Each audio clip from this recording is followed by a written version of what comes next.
আমি তোমাকে বলেছি ব্রিফকেস ভর্তি করে টাকা নিয়ে আসতে, তুমি খালি ব্রিফকেস নিয়ে আসছো কেন? যাও, বেড়ে যাও আমার বাড়ি থেকে, বেড়ে যাও।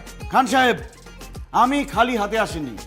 আপনি আমাকে ব্রিফকেস ভর্তি টাকা নিয়ে আসতে বলছেন, আমি ব্রিফকেস ভর্তি টাকা নিয়ে আসছি। Wow, thank you so much জান। Welcome and I love you.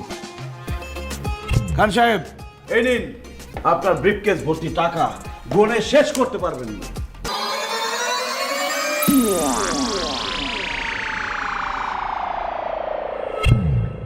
What is this? দিলেন কি? কেন টাকা? 10 টাকা, 20 টাকা, 1 টাকা, 5 টাকার কয়েন। খান সাহেব, আপনি আমাকে ব্রিফকেস ভর্তি টাকা নিয়ে আসতে বলছেন, কত টাকার নোট আনতে হবে সেটা তো আপনি বলেন নাই। এখন সেখানে 1 টাকার কয়েন আছে নাকি 2 টাকার কয়েন আছে সেটা তো আমার দেখার বিষয় না।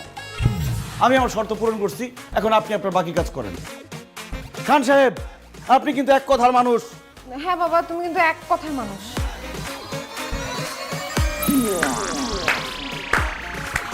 তুমি আমাকে সত্যি সত্যি মুগ্ধ করেছো।